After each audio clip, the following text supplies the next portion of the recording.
I mix what I like, what I like, what I like, what I like, what I like.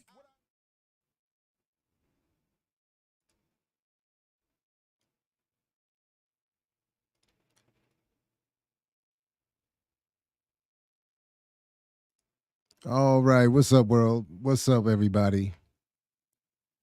Specifically, what's up, patrons? Thank you very much for joining us this evening, at least where I'm at.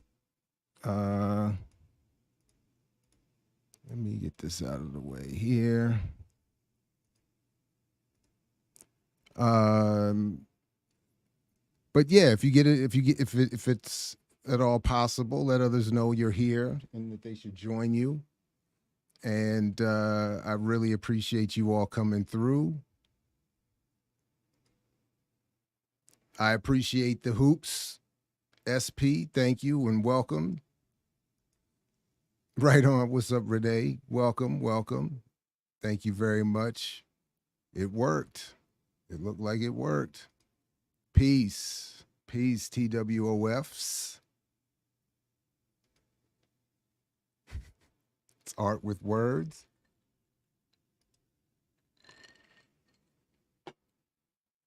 Leah, what's up? What's good? What's up? Shirley, welcome, welcome. Good to see you. Thank you for joining us. And thank you all for being patrons. Yeah, let's go. So I came up with a plan, and I'll run it by you, and we'll see how that works, and then we can talk about a couple of things, and then if you have any comments or questions about the book or criticisms, I'm happy to give you all a chance to share some of that. We can talk about that. And then I do have a couple things off topic that I think we should take a crack at, time willing. The first of which is that I did just binge watch the first season of I'm a Virgo, and I would like to take a minute or two to talk about that because it dovetails nicely with the buying power argument. There was a new report on from the CDC apparently on police killings, and shockingly, black people still getting the lion's share of that. But yeah, and then I saw a few interviews with Boots Riley talking about the series, and I mean, and as usual, he's compelling and often right on point. So yeah. Anyway, Alex, welcome, gang. Right on. What's up again, Renee? Thanks again for coming through. Coco, thanks to you as well. Greetings. Good to see you again. It is good. It is good. And so let me at least start to take care of some of the business here, and then I'm happy to come back and talk about it, and maybe we can even try to do it if necessary without spoiling. But it's definitely my one liner is just like I said about his sorry to bother you. I said that was to class what Get Out was to race, and I think this, given the genre and the timing, is a nice communist materialist response to cloning Tyrone. So, but anyway, big thanks again. I really, again, am deeply appreciative of all of you coming through tonight and for being patrons to the platform. Yes, that's the series Coco from Boots Riley, and it is an Amazon series. I'm not saying you need to go to Amazon to see it, but it is an Amazon series. No doubt. And that's something that I have in my notes to bring up, that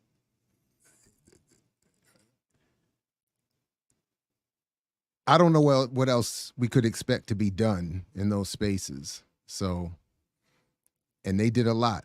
I thought there was a lot there. So, but anyway, just quickly, this is the plan I've come up with, and then, like I said, let me know how this can go. Because what I would like to do is, so I have at least, what is it, 445 copies, hard copies, of the book that I am very much anxious to get rid of, but I'm also trying to be mindful that I'm a one person operation for the most part. And when it comes to this, and we need to be a little bit realistic about, I'm a little concerned about the logistics of delivery. So, in terms of non in person setups,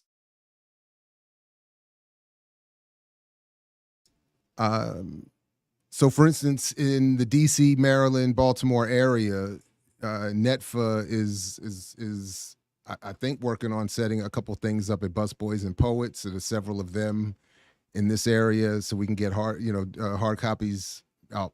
I can easily bring them to those events. Everywhere else, what I'm requesting is that at minimum, especially for patrons, so if which is who's here, so for patrons, if you can make a payment to either my PayPal or Cash App of at least $3 to $5 to cover the shipping costs, then I will send you all, at least for this initial launch, I will send you all a book just for the cost of shipping. More than one copy, add at least that much per copy, I think, to cover the shipping costs.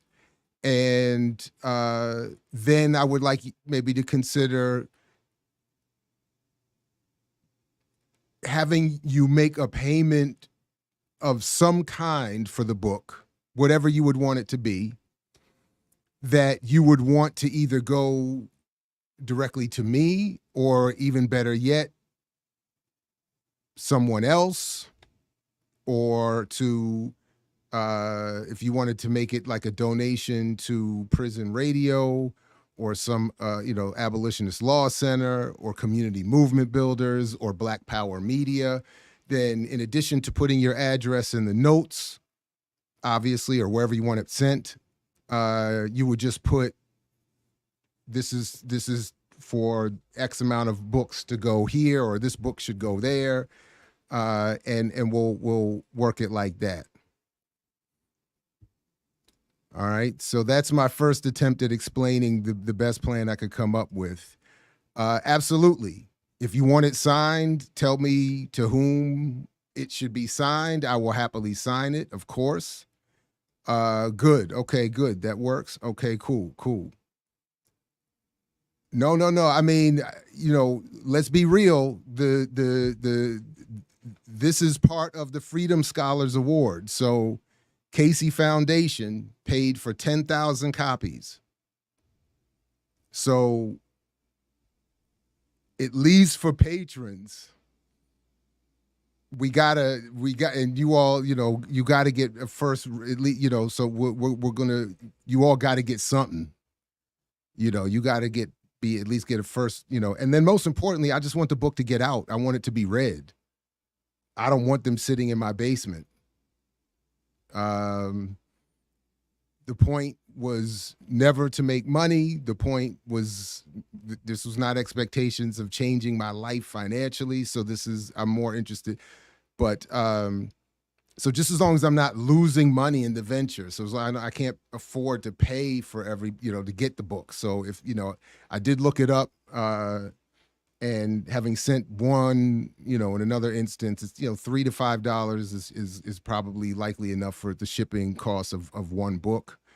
So at least put that in there, put the address, then I'll at least know, and then it will allow me to keep track. Now, one other caveat to this, is that I need, because I'm going to be on vacation next week. So shipping won't start for another week. So just keep that in mind. Like, it's not going to be a rush job in the sense that, when I get back in a week, we'll start the process. But yeah. Okay, put the Cash App back up again. Yeah, no problem, no problem. So yeah, and just whatever notation is available as you do this, just make it just put as much information in there as possible, so that there's a permanent record and receipt. It'll allow me to keep track, and we'll do it that way.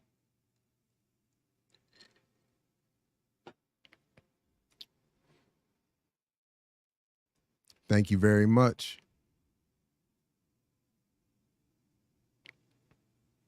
Yeah, and if you want, I mean, and if especially like if you want it to go somewhere, if you want the money to go somewhere, the more you can do to help me make it easier, the better. So if you can include, their Cash App or their whatever, or let's do it this way. Wait a second. Wait a second. What about this? What about this? What if we did it? Dang, why didn't I think of this sooner? What if we did it?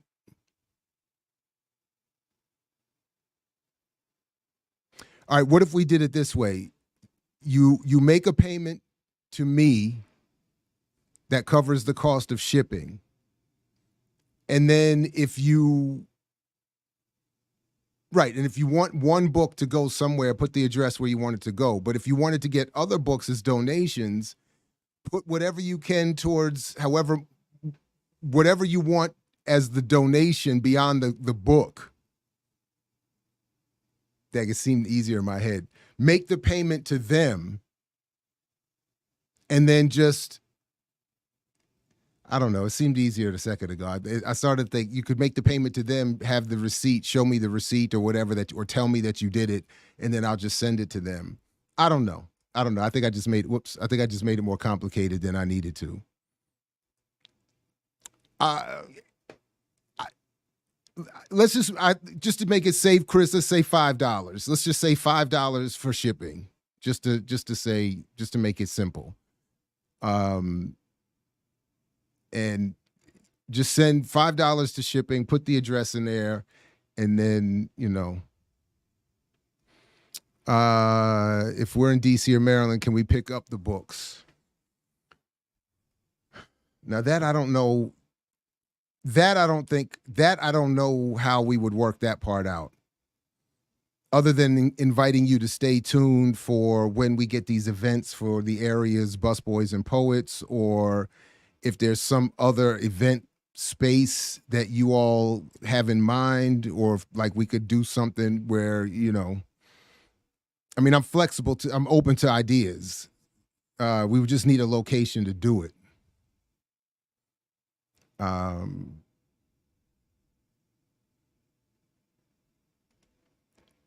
Should I connect with Netfa to send donations to him or go through your? Well, I want you to at least for both for my record keeping and to help me with the shipping. I would like you to at least go to either my PayPal here or Cash App and pay $5. Then I'll send the book.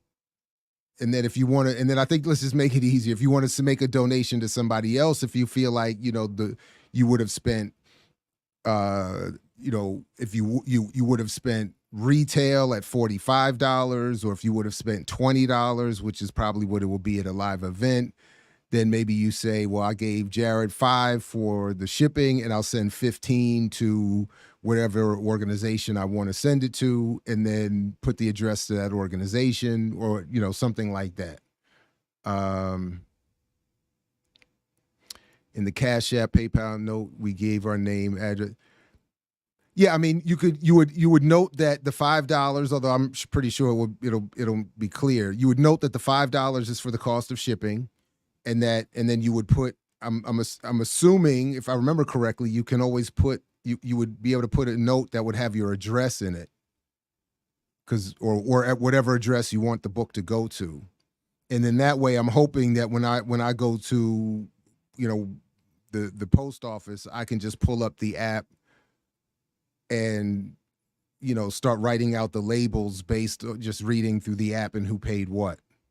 and then I'll just send it there, and and then you would have already covered the cost of the shipping.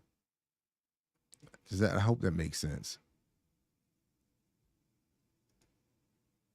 You could do that too. Organize a book event for Atlanta. And if for whatever reason I can't be there myself, I can send a whole bunch of books and you all can do what you want, or we can work something else out. I'm not, I mean, I want this, I want this reduced cost to be for patrons, especially, but I would like to be able to sell the book at some reduced cost at live events in support of whatever, or whatever group is hosting or something like that. So I don't want to just be sending everybody, but yeah. Anyway, yeah. Oh no, no, no, yeah, no, and my wife wouldn't have that either, and I'm not mad at her for that. We can't, you can't. We're not operating out of. But I would easily be up. I mean, I have no problem with from anywhere from like here to New York City and here south to maybe, I don't know, Southern Virginia, maybe that equivalent distance. I would easily do that.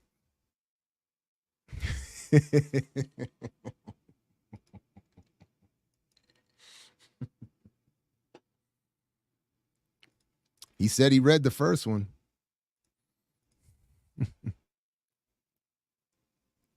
Yeah, now No Name hosted me for a book talk off of the first edition. I'd love to go back.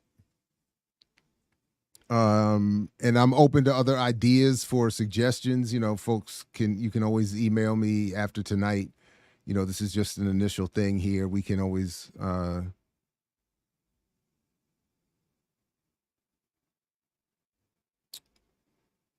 if you're noting NYC, I was really curious if you have any communication with the group Black Women Radicals. I don't think so. I don't think I'm aware of them at all, unfortunately. I'm curious to know if I've ever come across any of the individual members themselves, but I'm not.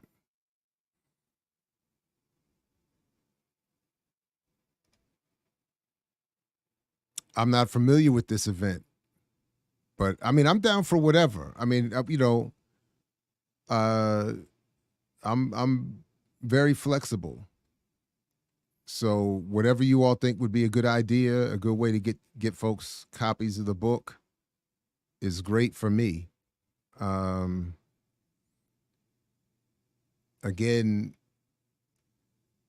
unless I misunderstood, whatever royalties I'm going to get from these sales I'm going to get regardless. So again,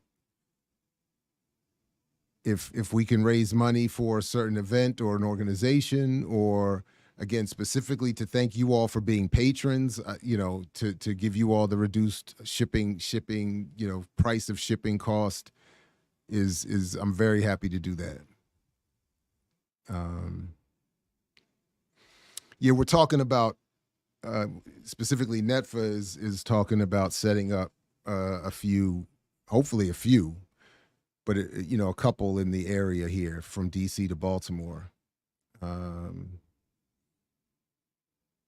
And Emma did reach out to Red Emma's in Baltimore, but I'm not entirely sure who runs or who works there still, but I'm not entirely sure I didn't.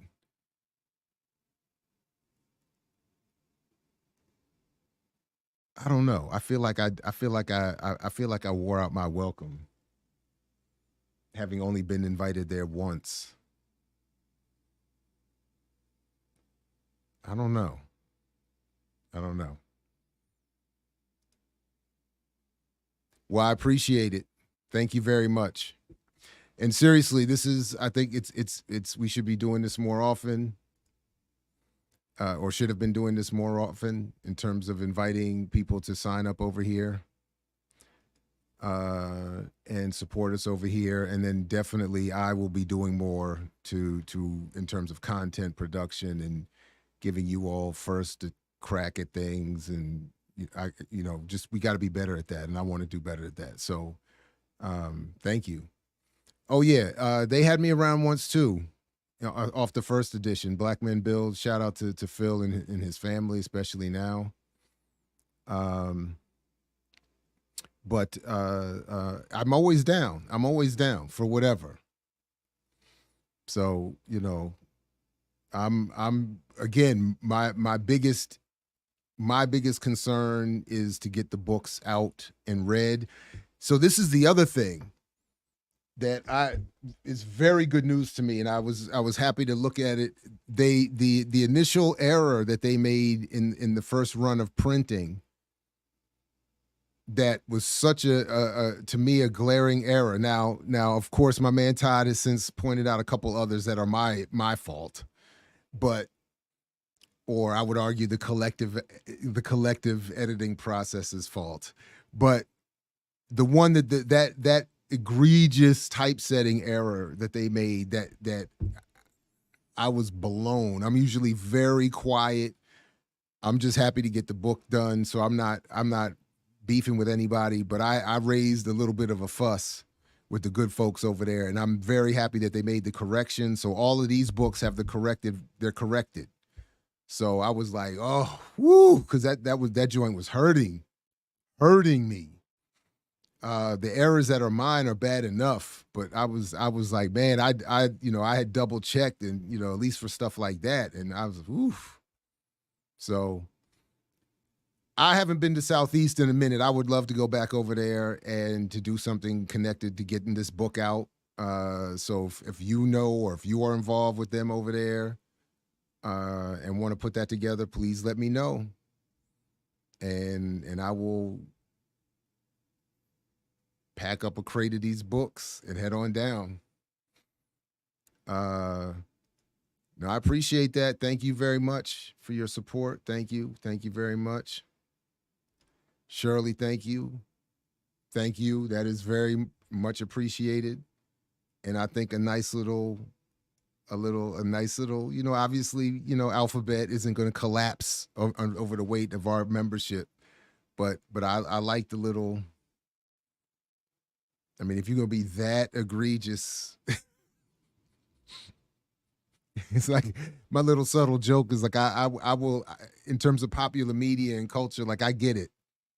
I expect certain levels of racism and, of course, the permanent existence. Well, hopefully it's not permanent, but what is likely the permanent existence of it. But I needed at certain points of popularity just to be suppressed enough so that we can get through the day, through the event. If you put out a song that I like, let's just keep the politics suppressed enough so I could just enjoy the song.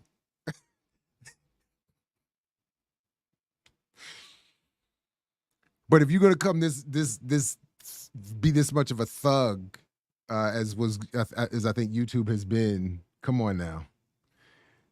Let's take a few dollars back, and then plus we get, I got to look it up, but we get more of a percentage through Patreon, I think, than we do. So I know, I hear you, but well, I don't know. Oh, nice. Thank you very much. That would be great to have it in the library. So let's do this. If you all don't mind, I'll try to do this without spoilers. But if because there's so many overlaps with this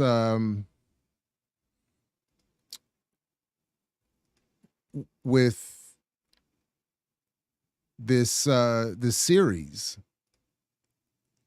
And I even got a clip here I'd like to play, or a couple little segments of a clip from when Boots was on with Sway a couple of months ago, or a couple weeks ago, maybe, I can't remember. Wait a minute, where did I put? Here we go. So again, because if folks are just still coming through, and thank you again very much. What I'm asking you all to do for the run of this evening of this evening's launch. This is a special arrangement we're making for this particular launch for you all as patrons to send me through either PayPal or Cash App $5 to cover the shipping cost. And if you and then put in the notes the address you want it sent to. If you want it signed, I'm happy to sign it. Just tell me who you want it signed to. And if you or anything else, just use the notes up as much as possible and leave me as much information as possible. And when I come back next week, now remember again, in a week or so, or I don't remember exactly how many days, but roughly a week or so from today or tomorrow, I'll start getting the orders out. And if you want to donate or get more than one copy, whatever you think you would want to pay for the book will be acceptable. And then again, with at least $5 per book per address to ship to. And for tonight, as patrons, you get shipping cost only copies signed if you want it. And again, thank you very much for being patrons. But if we can,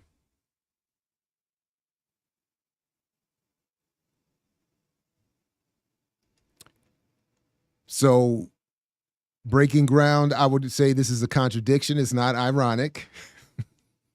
It's not irony, but it is a contradiction.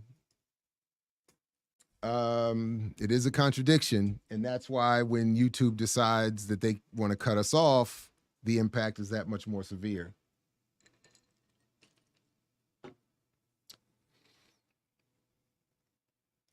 But thank you. Thank you very much. But yeah, what we're doing here, I mean, all of this is a contradiction, no question. No question. Got some Uncle Nearest in my cup.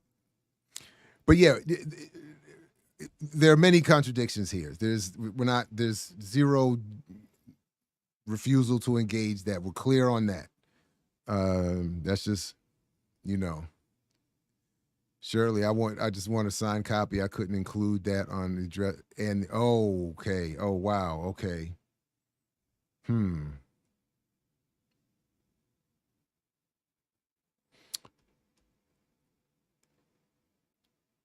Not that I expect that I would forget this, but maybe you should then follow up with an email. I mix what I like at Gmail just to remind me. Tag, I was hoping to keep it all in one place. That's I wasn't sure if you get enough characters, but okay. If there's maybe a symbol, can you like, is there like a check mark you can put that says sign that is the symbol for sign it?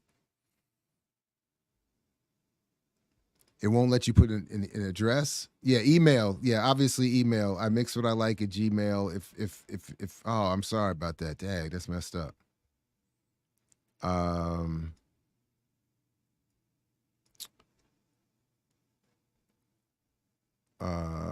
Let's see.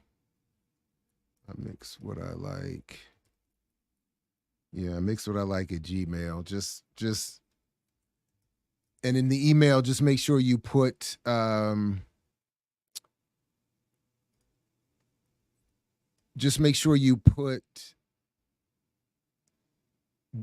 whatever information I would need to connect that email to the payment on Cash App or PayPal.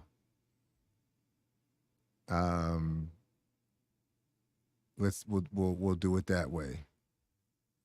So PayPal lets you add a note. Okay. PayPal lets you put a whole ass note. That's what I thought. I thought one of them did, if not both of them.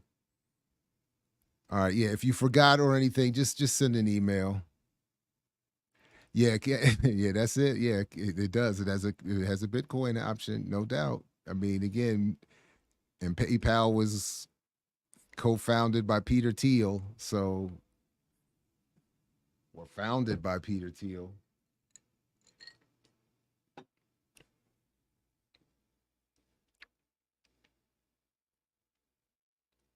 Um, but let's do this. Let's talk for just a few minutes about I'm a Virgo, and I won't spoil anything, and in a sense, it can't be spoiled because it's a season that ends with many, many, many, many unresolved questions. And don't worry, I'll come back at the end to come back. And if you have any comments or questions about the book, about anything, I'll happily come back and deal with all of that. I'll come back more with the payment options and all of that. And I won't take long here with this unless you all want to chat a little bit about it. But I do want to play a couple of clips from Boots Riley, who is the director of this series. And I actually read a couple of articles about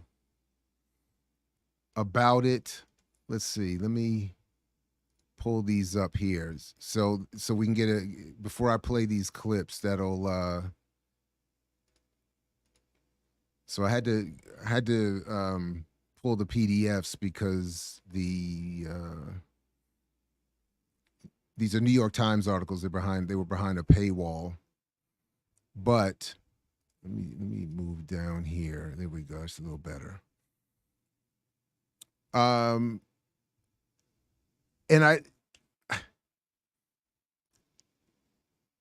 so my initial first thoughts are, because I get why these reviews are positive. I understand why the New York Times and others would find this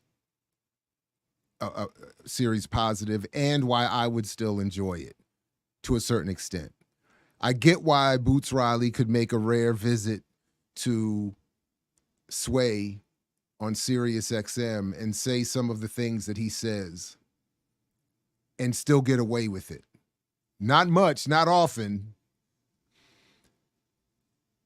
And the series, I think, definitely should be made and should definitely be discussed, should definitely, to the extent people can stomach, if they don't have a workaround, seeing something on Amazon.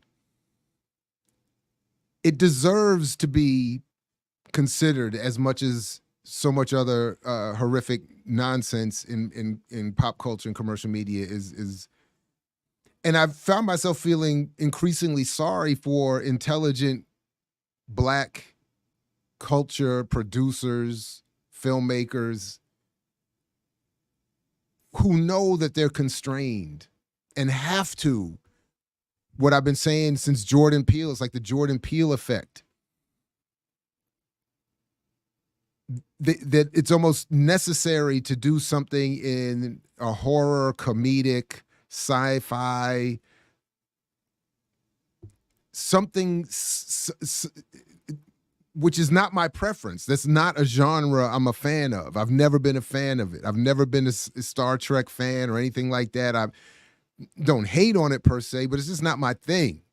One of the reasons why I think I never got into the Kung Fu flicks like a lot of other kids is because once I realized that they weren't dealing with the reality that I understood it to be in terms of the acrobatics and the flying in the air and all that, I was like, wait a minute, this isn't. Once I found out the WWE was rigged, the WWF at the time, I was like, I can't pay attention to it. I need a certain level. I need it to be in what I understand to be this reality. That's ultimately, obviously, they can do. Anyway, that's so even, the superhero stuff, the Marvel stuff, I'm not ever really a fan of that kind of stuff per se. That would not be my number one genre. But I understand why they have to do it, that there's almost no other way to raise the kinds of questions and issues that Boots and others are trying to raise without doing it, I think, is what's happening here.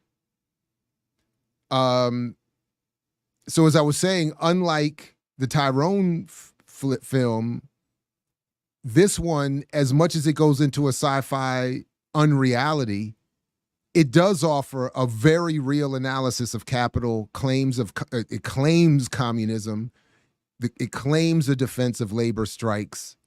It explains in stylized but meticulous detail how people are being exploited and what practically can be done legally and above board, relatively speaking, to fully correct and end this system. So as I was just saying, I just don't like the genre, and I want films that allow the exploration of blackness and humanity and revolution that are based in this reality.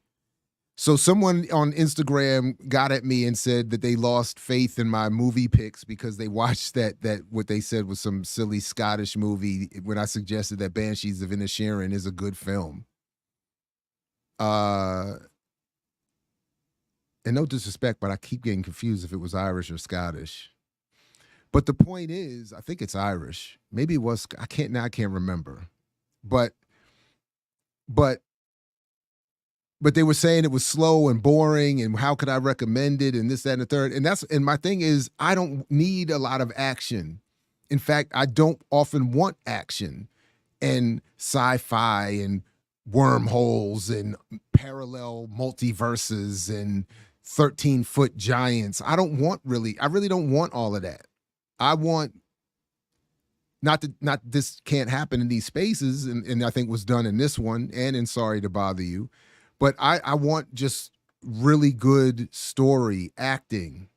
I thought Banshees of Inisherin was riveting, actually, despite being a relatively slow, but I didn't find it to be slow at all. Like like I'm often more bored with Fast and Furious style action. It's like there's no plot here. This is so crazy. This is absurd. Even before they got really crazy with these more recent in the series. So so I liked what I saw them doing here. I liked the way they I thought were making fun of Cosby. We can maybe come back to that after more people see it. I liked how they worked in Slavoj Žižek and others through commentary and poetry and other forms of production. So anyway, but I just wish we didn't have to get it in this genre. That's just a personal preference. But as they say here, like in this one story, Boots Riley's surreal satire about a teenage giant and an authoritarian superhero is a larger-than-life achievement. Boots Riley doesn't aim small. In his 2018 directorial debut, Sorry to Bother You, the frontman of the revolution-minded hip-hop group The Coup created a chaotic fantasia of corporate exploitation that strained at the seams of its indie movie clothing. In his magnificently batty TV series, I'm Virgo, which arrives on Amazon Prime Video, the screen may be smaller, but Riley's satirical ambitions are 13 feet tall. And that's literally the case because that's the size of the protagonist Cootie, Jarrell Jerome, an Oakland teenager whose aunt and uncle, Carmen Ejogo and Mike Epps, have kept him hidden to protect him from a world that will see him as a monster. People are always afraid, his aunt says, and you are a 13-foot tall black man. So that's the basic premise, the setting, so to speak. As this article says, Virgo is in its spirit of biff, bam, pow, anti-capitalism is broadly concerned with co-optation, with selling out, and whether the master's gadget tool belt can ever dismantle the master's secret lair. In Virgo, when Cootie gets involved with an Occupy-style protest led by his activist friend Jones, played by Cara Young, a character I like very much, the hero and the media demonize him. In both cases, when humans prove inconvenient, capitalism creates monsters. I like how this is being interpreted here. They make very clearly, they point out that all art is propaganda. It's explicitly stated in the film. Every movie, as Boots Riley has said elsewhere, is a message movie, and I agree fully with that. There's no such thing as a movie without politics or a message. And And as they conclude here, I mean, this to me is a New York Times kind of conclusion, but I'm a Virgo is hardly the most subtle show of the year. It is by its own definition propaganda, but it is absolutely art. So again, they like it, but they want to recognize it and call it propaganda in a way that I'm not sure that they would call other films, which of course are. But this one is propaganda. It is pro-worker, pro-communist, pro-armed self-defense propaganda. It's pro understanding the relationship between, as they talk about in the series, of violence and poverty. It's just that they don't, but they have to have that little line in there because it is they're. And I can't honestly figure out why they like it, other than that it's still couched in this. Everybody's in the hood in Oakland. Black youth portrayed very much as whites would feel comfortable seeing black people portrayed in stereotypical, but often very realistic, obviously, portrayal of young black hood youth. So we get a lot of that same basic context, which is both, unfortunately, real, stereotyped, and the preference of an affluent white audience. So all of these contradictions are there. But even though they are giving a positive review, maybe not wanting to be seen as so overtly condemning something, they do have to be mindful and reminding of the fact from their point of view that it is propaganda, because it is, but only propaganda. But they can call it that because it's a pro-worker, pro-communist message. If it was pro-capitalist, if it was Top Gun, it is less likely to be described as propaganda. So same thing here in this piece by Reggie Ugwu also in the New York Times, I think, or is this? There was one. Yeah, I think they're both in the New York Times. Talking about it. Anyway, it's just another positive review. It's just another positive review. This one part here is that I actually did like this part here. The circumstances are fantastical, but the fears of his aunt and uncle express about the likelihood that the world will misjudge or harm him, and this is why they initially don't want him to leave the house, will be familiar to any black parent or child. So again, this is the point. They're couching very real and appreciable experiences and lived experiences of black people and black youth and Oakland and et cetera. But of course, doing it in, as it says here, in fantastical circumstances. But when asked, how did you interpret the symbolism of Cootie's size, Jerome says, I asked, who's one of the young man who plays the lead actor, main character, I asked myself that question a lot. And one of the beautiful things about Boots is that he won't answer it. It's all left to interpretation. And I think that's fair.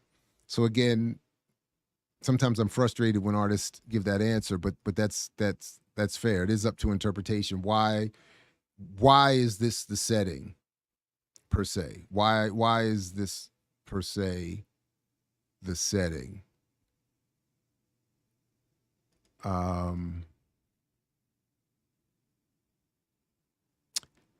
Okay, let me see. There was one more. Was there something in this? Yeah, The Guardian also praised it. It's the same basic points that are being made there.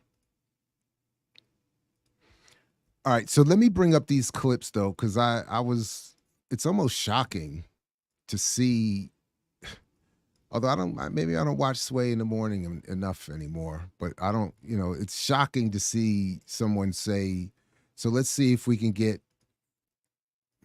since just a couple of minutes of this here a little while ago, and check the Maggot Brain, which is a great track by Parliament Funkadelic. Shirt on, but check out this. They're talking about how they knew each other growing up in Oakland, and they went to high school together. And then he goes, "It'll be going till now, and everything that I'm doing." Though speaking of those values, that's basically the thing that guides me and got me involved in more radical organizations that said, yes, we want to change the world, and this is exactly what we think needs to be changed about the world. That we need to have a world in which the people democratically control the wealth that we create with our labor, right? And so I put that into all of my work. I'm a communist, and and that means exactly that right there. And right now, we're in this period in which a lot of people are deciding that they want to figure out how to change the world around them, right? Right now, in the United States, for over the last 3 years, has been roughly 3,000 strikes in the United States. 3,000. If you go on this thing, paydayreport.com, they've tracked all the strikes since March 2020. And it's been roughly 3,000 strikes, and meaning that we're in the biggest strike wave the U.S. has seen since the 1970s. And some of these strikes are, for everything from the Waffle House to fast food to 30,000 carpenters striking on the East Coast to right now 160,000 actors striking and 11,000 writers striking with this thing. And some of these things are just about wages and people getting their fair share of the wealth that's going on. But some of them are about changing bigger things. In Oakland, California, just a month ago, the teachers went on strike. They had definitely a wage demand, and they won that, and they stayed out on strike. And people were like, why are y'all still on strike? It's because they were going for these common good proposals. Yeah. So Oakland has a lot of. So I'm going to stop that part there. But the whole interview, and I'll make sure to put it in the show description, is this. It was fascinating.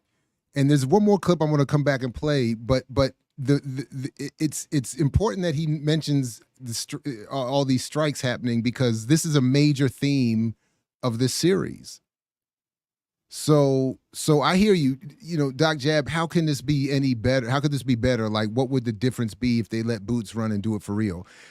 So I don't know. First of all, let me say I don't know, and a lot of what I'm saying is a criticism from me. It's just a personal preference, a bias against the genre.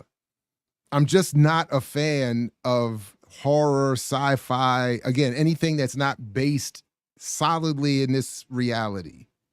It's just a preference. I just need that. So for me, it would have been. I don't know. I honestly don't know. I'm not an artist, and I don't know.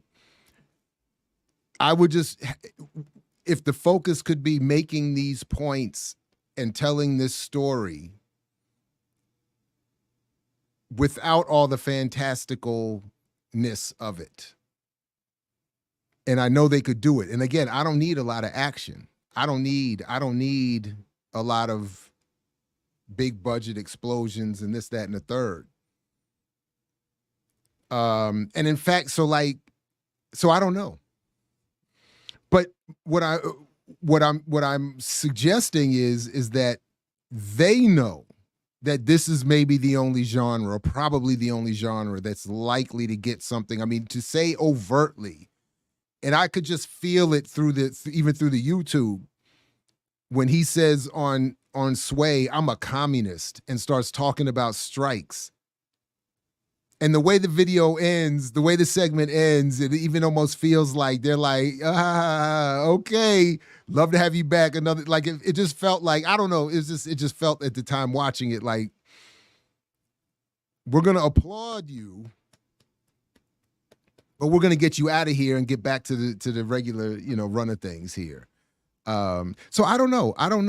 So a lot of what I'm saying is it's a preference. I like what they're doing. I like the messaging. And that's why I'm saying in this, it's way better than the Tyrone film for me, because there is an analysis here that is based in the real world, which is what I loved about it. It's just that they have to go through all of this stuff with superheroes, and I don't actually like the actor, the white dude that's the actor for that. I don't know, I forgot his name, but anyway, but again, so some of it is just my bias there. But they got to do it with the superheroes and the 13-foot kid and the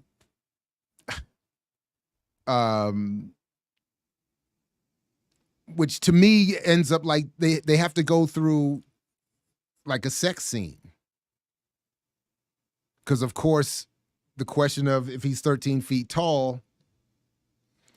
So there has to be this and I thought it was cute and romantic, and I really like the actress that plays his love interest. I thought, she did a great job of conveying all this emotion. Again, the best parts for me are those scenes where he shows up at the restaurant she's working at, and it's just him being an awkward kid and she being someone who is clearly giving him that look of holla at me. But it's done in such, like, before they do the sex scene, which is always, for me at this point, I'm like, I don't want any of it. But up until that, it's like, look at all that's being conveyed with there is no sex scene. There is no semi-nudity and focus on people's genital sizes, and there's none of that. There's just that look that as I get older, thankfully, my wife still looks at me that way. But, we remember that look of someone, especially you've never met them. It was such a good scene for me. Those were my favorite when he would start to show up. And it's just like, she's just looking at him. And you're like, am I reading this right? And it's like, of course you're reading this right. But of course, I'm not going to say anything yet. I gotta go through this, the routine of going back and forth with the burgers and getting more burgers that I don't even want. I like all of that kind of stuff. And that, for those moments, took me out of the fantastical nature of it and the sci-fi nature. And it just got it back to raw storytelling and really good acting. So I don't know. I think that was a longer answer than thank you. All I can say is I picked the one of the available themes. So shout out to Paul Grave.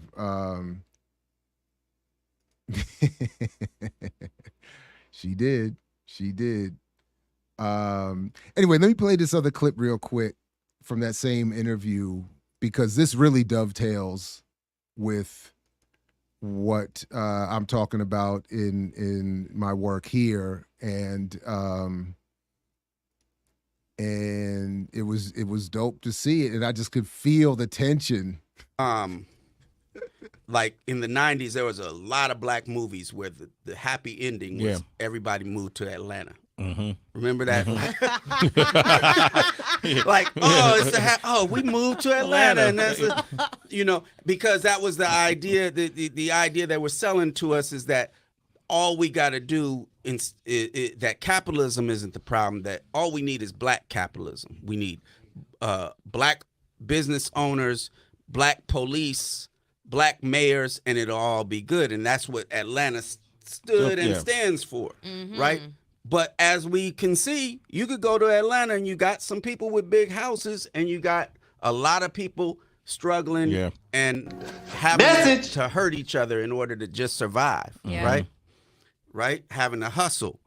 So that what we need to do is have a situation in which people really own those things. Mm-hmm. So can you have a whole, not just even one studio that is collectively owned? That would be a step. But can you have a whole economy that's collectively owned? And you can. Yeah. Message. You can. They're not going to give it to you. Okay. Right? It's going to take organizing. It's going to take, and these strikes, these strike waves are a first step in that, where people are realizing, okay, we know that power, that wealth makes power. We know that. Matter of fact, that's what we're told when we see somebody with a lot of money, or even a rapper that makes a lot of money, we kind of cheer for him because we feel like that's us getting power. Right. But in reality, the rest of us don't have that power, and they don't even have as much power as we think they do. And what's happening is people are realizing, okay, if wealth makes power, what creates the wealth? We create the wealth. We're the ones, working on the job. That's what that's what creates that wealth. So all we got to do is withhold our labor and Okay. be like, collectively, That's how you we're do it. shutting things Look at him down. nodding This his is the head setup and we want. interrupting him. Now, that's happening in little ways all over the place, and as it gets bigger, it's going to get more coordinated. Yeah. And where we can shut whole industries down.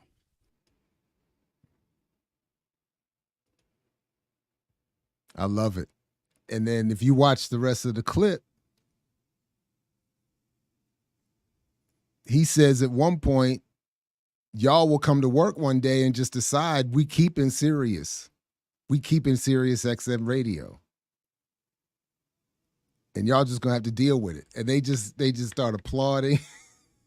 And then you can feel they started but it was great. It was great. How does he get films made openly admitting being a communist? I'm intrigued. I honestly don't know. I don't know. Again, I listen. I don't know. My baseline starting point is that, again, we are living at a particular time where the consolidation of ownership of mass media outlets, the ability to deliver as many messages as possible, owned by a handful to as many as possible, but also at a time where that is still not as consolidated in terms of streaming as it will be later. So, in other words, I think what I'm saying is we live in a moment where, again, more than any other time, all versions and arguments and stories can be raised. The question is what the frame will be and how much distribution of the message will there be, and then what will be done around that message, I guess I would add now, to subdue whatever radical or revolutionary content it contains. So that's what I'm mean to say is we're at a moment where there's massive consolidation and control of propaganda, but even within that, there is this fragmented, still not yet fully consolidated streaming situation where Amazon is competing with Netflix, competing with Paramount, competing with Hulu, competing with Discover, competing with Peacock, competing with, I think I said Netflix, YouTube. They're all competing with one another. There will be more levels of consolidation, but right now there are these little cracks and crevices, and they also know that this will be subsumed beneath the cloning of Tyrone, whatever the hell else, Jack Ryan, whatever the hell else Amazon has got on there. Same thing. Sway will have this conversation, but it wasn't long. And in the context of all that Sway and all that Sirius is doing, it's going to get washed away. And there's not a sustained level of discussion. So that's why, if for nothing else, I wanted to have some conversation about it, because whatever that I think we should be doing with BPM, I would want to encourage more discussion of things like this, because as I'm watching it, I'm thinking these are really good, decent, talented, really talented, and very clear people trying to do something here, but they got to work within these constraints. So it's not going to look the way I would want it to look. I know that. So I don't know. That's a rambling answer. Those are just some of the way I try to put it together when I'm thinking about the same thing. How is this getting made? How is he getting on? And I want to know, I mean, I just would love to, first of all, I would want to double check and make sure I saw the full unedited version of that interview. So I'll put the link and you all can check that. But I would love to know what Sway must have been hearing in his headphones from the producers. Rap, rap, rap. And then what else has gone on after that?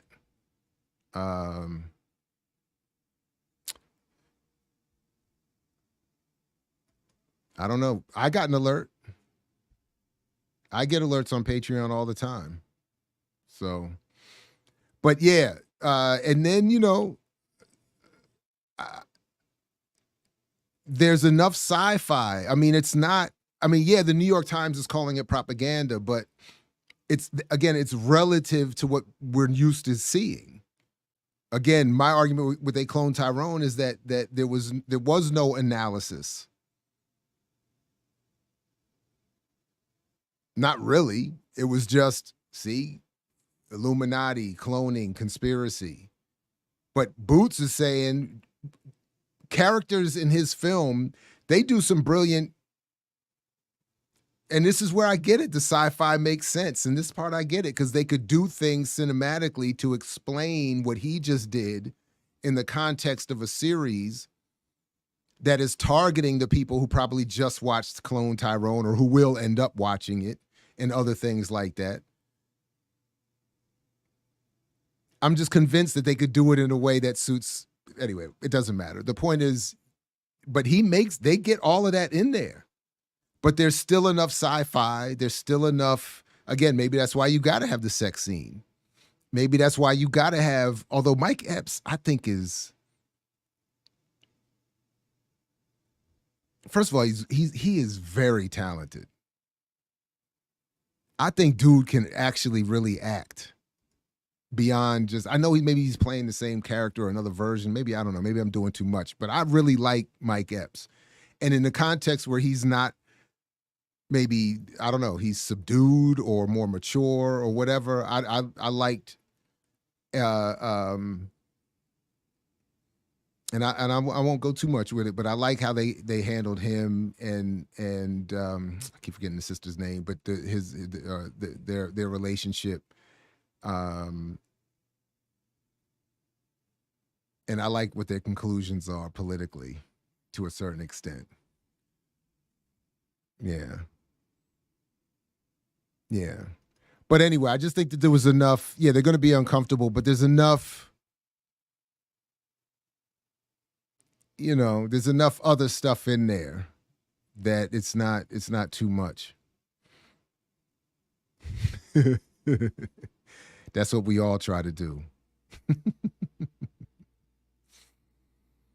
I agree. Also, when Boots Riley began, much of his style had been considered avant-garde or left mainstream, and hence the crossover. I mean, again, Boots, the coup end up having, like a lot of radical black art has this strong white following. And then he had that band with Tom Morello, which opened up another, oh man, what was the name of the band again? Oh, and I loved it too.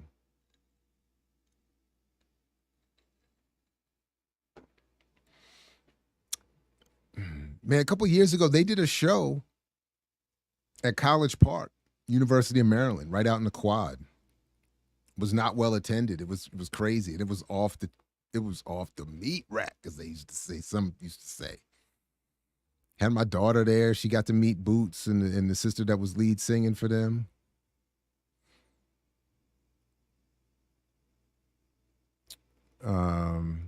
No, and I get it, and I'm not saying, and so I'm not disrespecting the genre. I'm just saying, it's just not my. I get it. There's good sci-fi and bad sci-fi. There's good everything and bad everything. It's just not my favorite.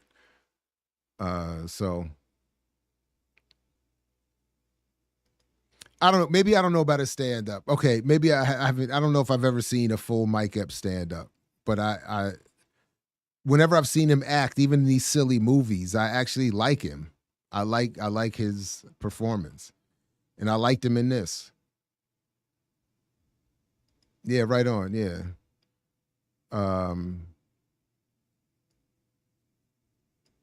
I've never gotten the relaxed Boots. The Boots I get is I've never got. He's all business, a little. It will be interesting to see how transparent he can be about his politics as Hollywood consumes the new black, i.e., the move to black horror and Afrofuturism is always attempts to do. Yeah, we'll see. I mean, we'll see.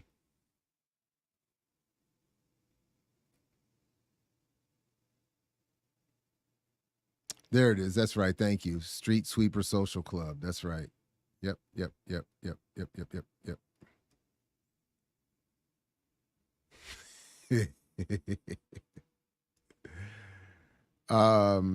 So anyway, I think that was all I had for this.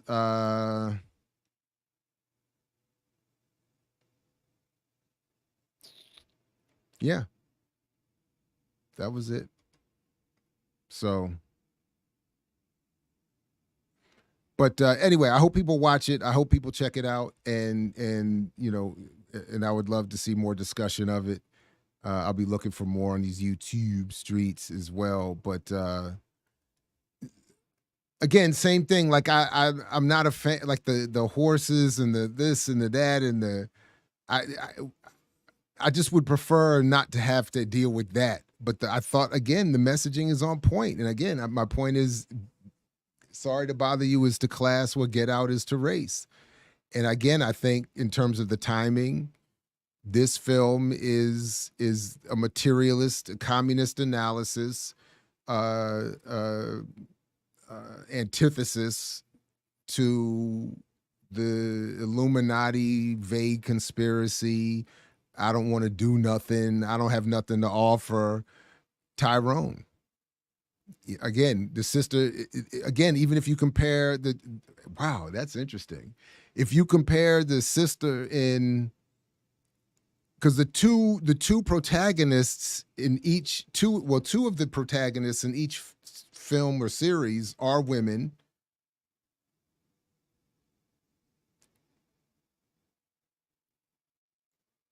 And each are sort of the mouthpieces for revolution.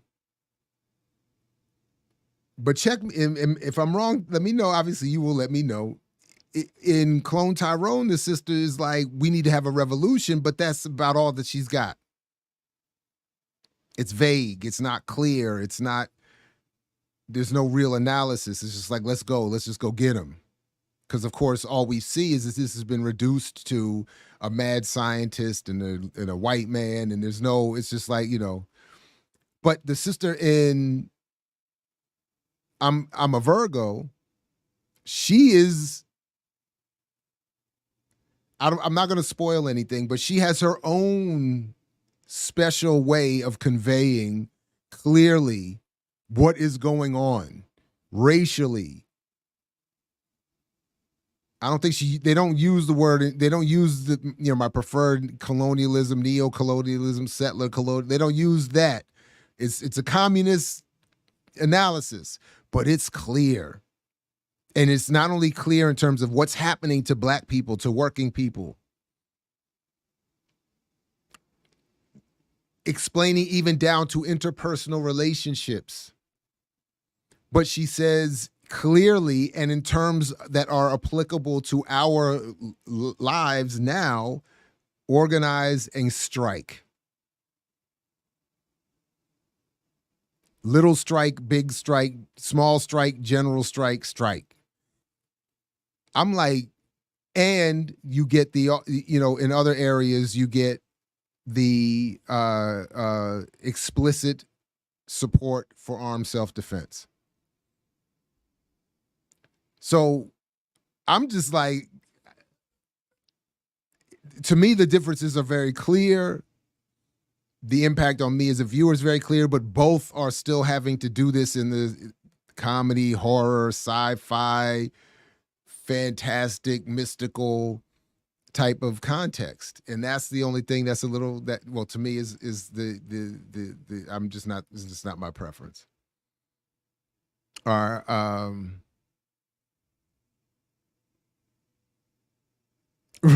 Exactly, Renee.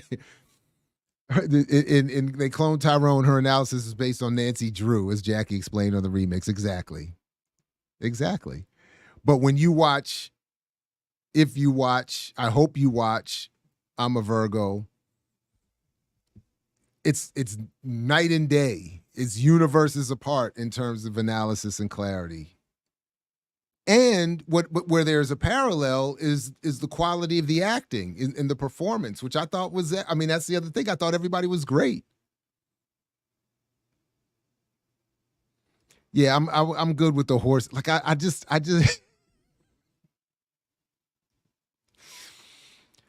But you know, I mean, part of it again, I'm a cliche. I'm an aging man. I mean, I grew up even living out here. I had one black and white television, the last block to get cable.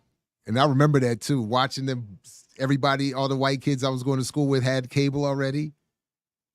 The bougie black kids that I knew up the street had cable already, and they were still drawing the orange line on the ground where they were eventually going to cut and lay the cable. I remember looking out the window.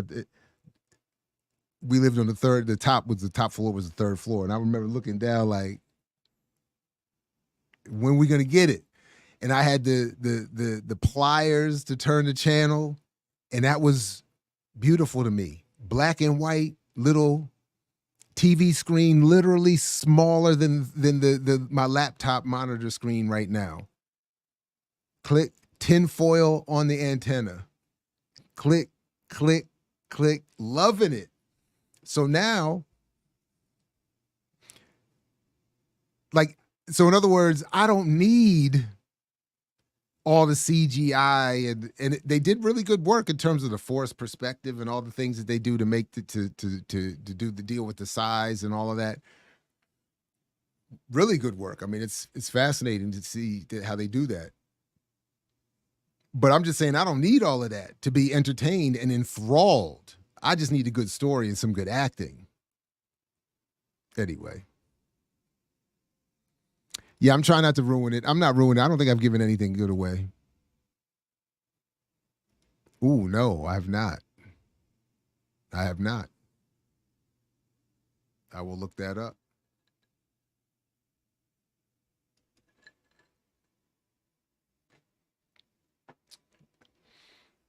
Anyway, but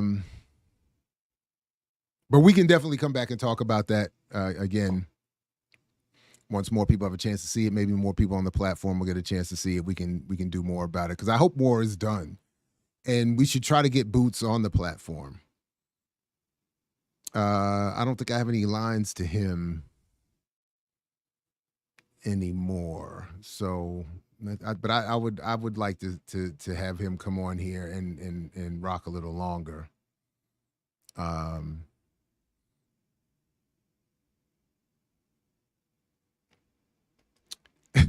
My bad, Coco. Apparently, I missed some. I don't. I mean, you say that like I don't have an address. Like, tell me where. Tell me where to send. Tell me where to send it. Where would I send it?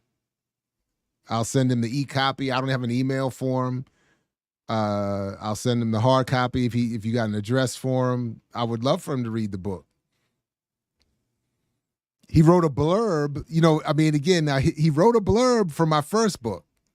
For I Mix What I Like. If you look on the back, he's got a blurb. Now,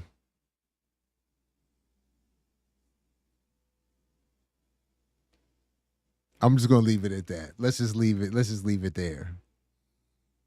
So I have to tweet him.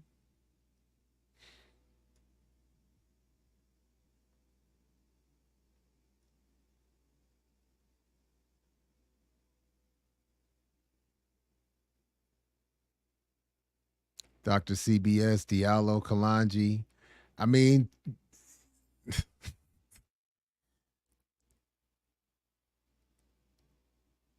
Diallo.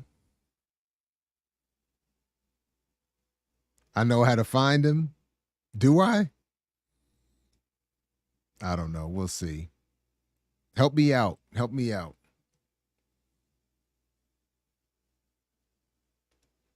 She been yelling you to send it. My bad. At Funky Communist, send it to boot at Funky Communist Brother in the Yay area, courtesy of 40 Water. I don't think I understand what any of that is.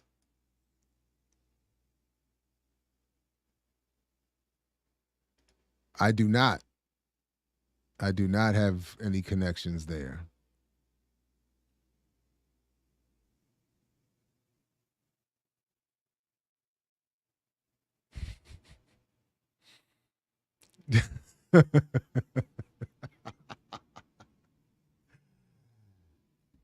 That's trifling.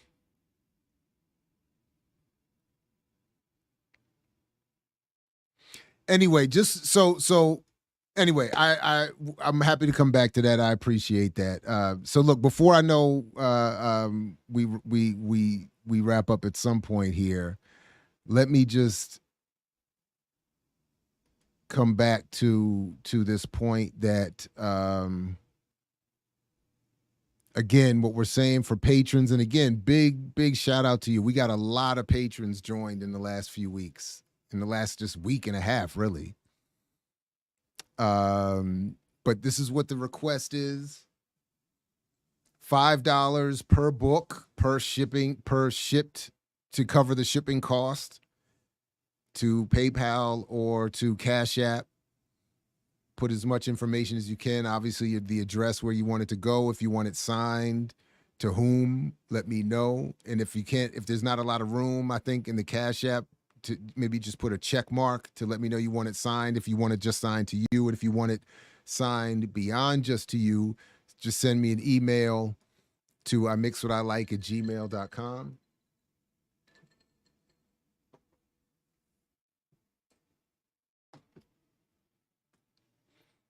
And again, just be as clear and detailed as possible in terms of where you want things to go. If you want to donate something or you want it sent somewhere, whatever. Just again, just at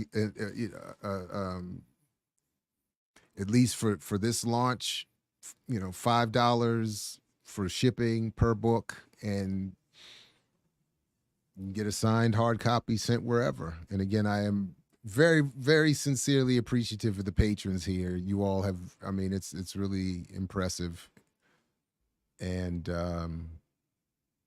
even humbling a little bit. Even if I know that some of you are here because you like Kamau. It's like I'm just playing. No, but whatever brought you to BPM, whatever got you to be a patron, thank you very much. It's deeply appreciated. So if I can help out and reward that, thank you very much. I'm happy to do it. So thank you.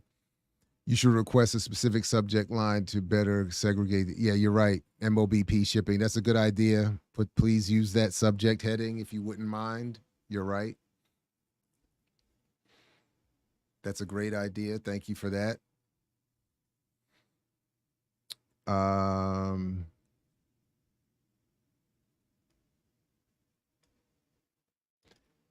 we get more steps between tiers and the Patreon? I mean, I don't see why not. What? Yeah, we should. I mean, honestly, we're just not, starting with me and anyone else, we're not organized enough and focused enough on Patreon. That for me is changing immediately. So I think, with a lot of more stuff, I'm just going to start dropping stuff, do more pre-recorded things. I don't know, and drop them on Patreon first. Maybe do some more Patreon only lives first and then release things later publicly. I mean, I really do want to both build this up and reward you all for doing it. And I think we've been collectively delinquent. So we just haven't been doing enough with enough focus. So in terms of tiers, sure. It's just a matter of coordinating among all of us who's going to do what to satisfy each tier. Right on. Thank you, Coco. That would be great. Yeah. I mean, I see, and a lot of times I get caught up in seeing what other people are doing and trying to compare, and forgetting the politics is one thing. That's often a difference, but just often just being reminded that I'm often comparing what we're trying to do here with people whose full-time job is their channel. Or a bulk of their and is so it's a little bit.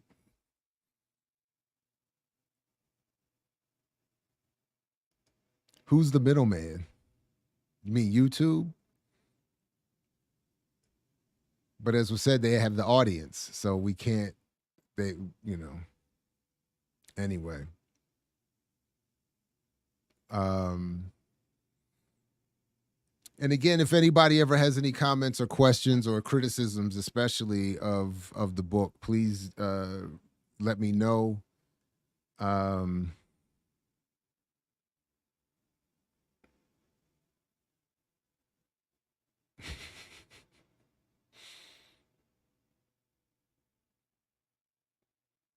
But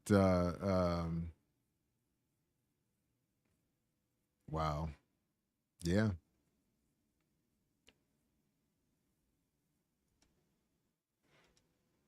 Anyway, but okay, look, if there are no other specific questions or comments or criticisms from me, we can go ahead and wrap up and let you get on with your Saturday night. I am on vacation next week, so I will see you all when I get back, and we'll check on all of these orders. Again, many, many thanks to you all. We'll do more of these as we go, and as events can be developed, we'll definitely let you know. Maybe do another Patreon thing. Maybe come up with some other ideas. Maybe do something that is specifically designed as a fundraiser for someone or something. I'm down for whatever, and we still got several hundred copies to work with here. So, again, thank you all very much, both for supporting this book and more importantly for supporting this platform and for what I'm learning more about in terms of how many of you are using what is done on this platform and work you're doing in real life. And anyway, yeah, I just, greatly appreciate it. So thank you very much. Thank you very much. Right on. Thank you. Thank you. Thank you. Yeah. And thank you very much, Shirley. Thank you. And everybody have a good time. Please continue to support the platform, of course. Nobody ever criticized your book. It's too tough. I appreciate that. But again, but even if it's a critique in terms of what Todd was saying in his review, that more. Now I can't even remember exactly what he was saying, but he had a couple of good suggestions as to what I should do in terms. He was saying, I remember specifically. Well, one thing was that he was saying, almost as if to relieve me of any other pressure, but almost as if to just say, stay in your lane. And you got to be careful when you mess with Todd, man. He's a sharp intellect and a hater. But he was saying, he said, don't do anything else. Just keep adding new editions of this book and then doing more to answer other questions associated with the work. I forgot exactly what he had a couple points. Reparations was one. Like have a chapter on reparations. Like what would reparations do? Like I think he said, I can't remember exactly, but like if Sandy Darity's argument was successful, and everybody, I think, got $350,000 or whatever, and some other breaks and other, like, what would that mean in terms of the economy, buying power? Anyway, so my point is, even if you have suggestions like that, or ways to make the argument better, or specifics that I could, I don't know. I'm very interested.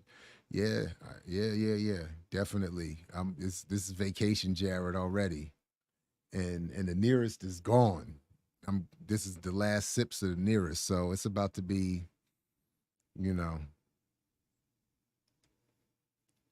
Thank you, Coco, very much. And yeah, everybody else have a great vacation, break, week. Thank you, Renee. Renee, folks are asking you, the fourth member of Earn Your Liberation. I went back and edited the clip and was watching it. Was like, that kind of worked for me. I don't know how you feel about it, but anyway, we might talk about that. Something to think about on this break. Maybe everybody. Well, we've always said if somebody's on vacation, if they don't show up, get replaced. I don't know. Why not? I mean, I don't know. I don't know. A number of people have reached out to me about it.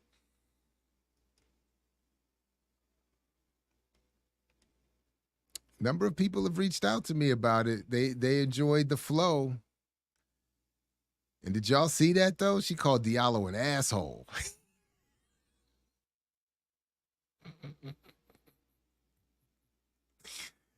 Renee hit her with the Bernie Mac. I ain't scared of you, motherfucker. No, this is therapy. I consider this to be therapy.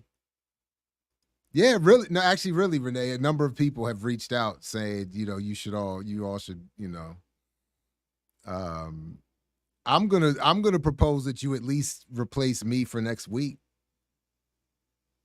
See what the fellas think about that. I haven't asked anybody anything. I can't. It's not up to me, but per se. But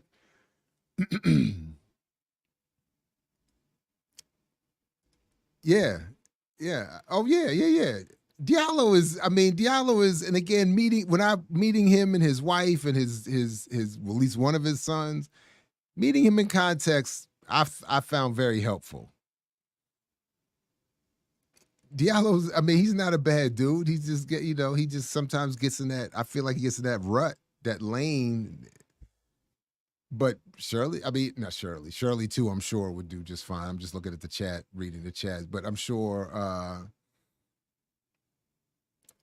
See, he is not. No, he's not, and I don't think she really meant it like that, like for real, for real. But I just thought it. But she was just. I took it as Renee was saying, But I'm here to. I can go toe to toe with you. We could dance. I liked it. Anyway, we all can get a little excited. We can all get a little excited. We all got our pushes. Yeah, you did. Yeah, you did. And I went back and edited the clip, so I heard it again. That joint was hilarious.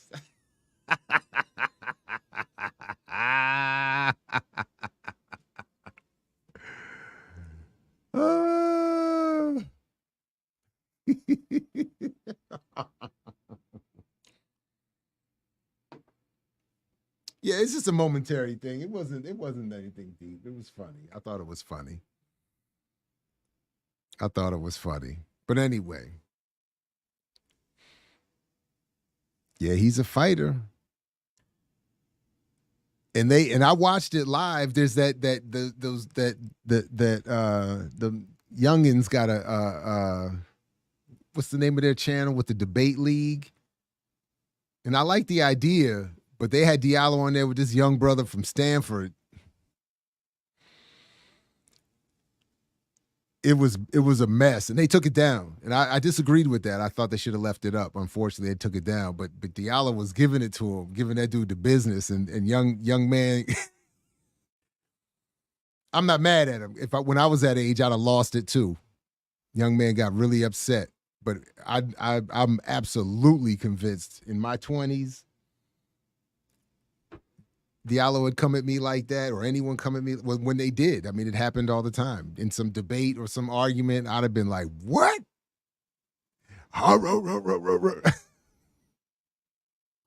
You saw that? Did you see that, Coco? Are you talking about that?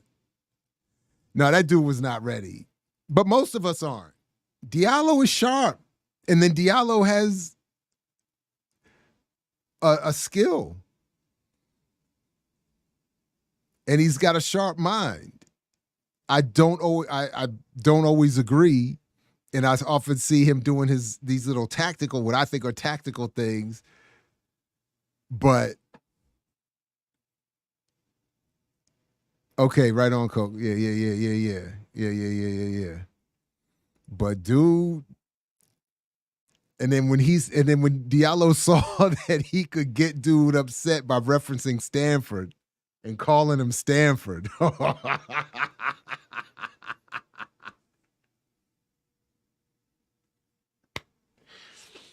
one point, I almost felt sorry for the young man. I was like, oh my God. He just kept calling him Stanford. The dude it was like you could just see him. Every time he kept getting hotter and hotter and hotter. Oh man. Yeah, he's sharp. He's not always right. And as I think what's happening with you on Friday, he's not always arguing what people are saying against what they're actually saying. But, you know, and I like his interactions on his show with Skip. I like the way Skip can manage him a little bit too. I like the balance between them two too. So anyway. All right, good people. Listen, I really, really, really, really, really, really appreciate the support for the platform and you coming through tonight. Please have a good weekend and a good week. And I will see you when I get back, and we'll start fulfilling these orders. And let's go. Like Fred used to say, to you I say peace if you're willing to fight for it, and clearly you are. So thank you all very much. Again, please continue to support the platform and share everything and catch everybody's show. And I'll see you soon. Peace, everybody. Thanks again. I mix what I like, what I like, what I like, what I like, what I like.